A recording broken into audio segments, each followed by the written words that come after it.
Hi, my name is Elon James Whiting. You are now watching This Week in Blackness.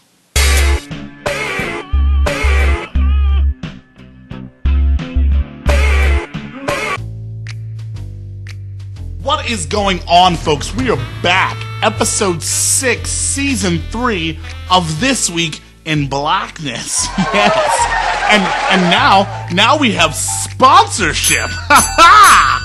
And by sponsorship, I mean that I'm legally bound to make videos, otherwise dudes in suits will come for me. But don't worry, it's not like some corporate entity is now controlling what's being said on this show, because that would be weird, right? You know what goes awesome with Blackness? A Big Mac.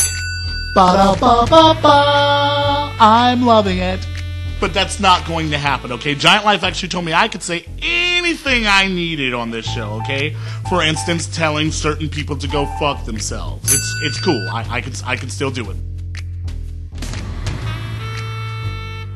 As we've been gearing back up here at This Week in Blackness, now bringing all of our awesome in HD, this seems to be an incredibly black summer. You know, black things just keep happening. It's just weird how that happens.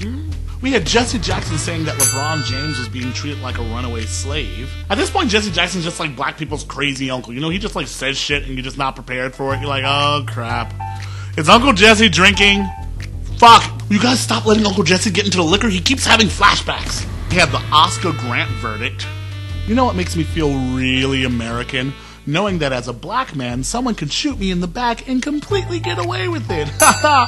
USA! USA! The NAACP calling out racist elements in the Tea Party. I kind of thought that was a bad idea. Not to say that I don't think that there are racist elements in the Tea Party. I completely believe that, but I also believe that like a year and a half ago. So unless this resolution was going to also mention that they had figured out how to make a flux capacitor and had just got their hands on a DeLorean, I felt like it was a little bit weird. And we have the Tea Party responding to the NAACP calling them racist by being really racist. You know, when people accuse me of doing something, the way I handle it is to completely do that exact thing that they just accused me of to show how much I don't do that. You Tea Party guys are so smart. The Tea Party made the NAACP look amazing. Better yet, they made them look psychic, you know? Like the NAACP guys were just like sitting in a room and they were like, what could we do to make the Tea Party look batshit crazy and racist? I mean, after that, I was 5 seconds from joining the NAACP myself. Oh, and then we had Shirley Sherrod, and then the NAACP completely sold her down the river on some bullshit, and I was like, oh, I'm gonna rethink that whole joining thing. Yeah. It was amazing because all the cool points the NAACP just got was completely out the window.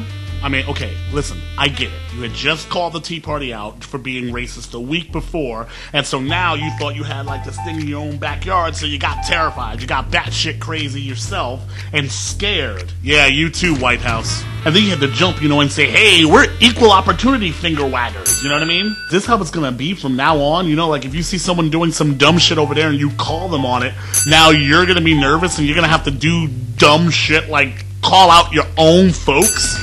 And now there's a buzz phrase that everyone keeps rocking, you know? We need to have a conversation on race, you know? We need to conversate on some race. Yes, because if we have a conversation on race, everything will just be fine and dandy.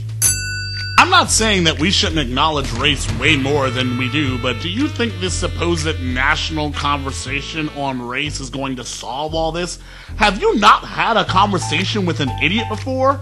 Like, if you're conversing with someone and they're just not getting it, do you feel better? No. You know what that does? It makes you want to shank them. I mean, you would prefer to stab them and leave them on the street because they have just frustrated you to know not when.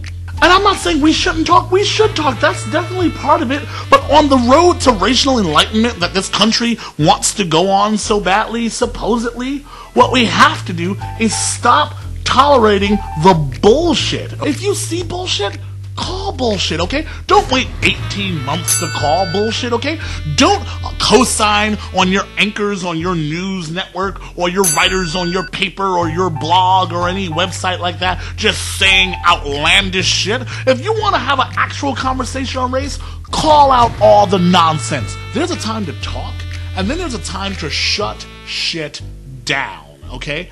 And I don't know about you, but I'm in a shutting shit down type of mood. Yes. Now, you would think with sponsorship, this show would be way nicer, you know? But if Glenn Beck can go on television and be a dickhole every day, I think I should be allowed to be a little bit of a douche, you know? I'm a douche for good.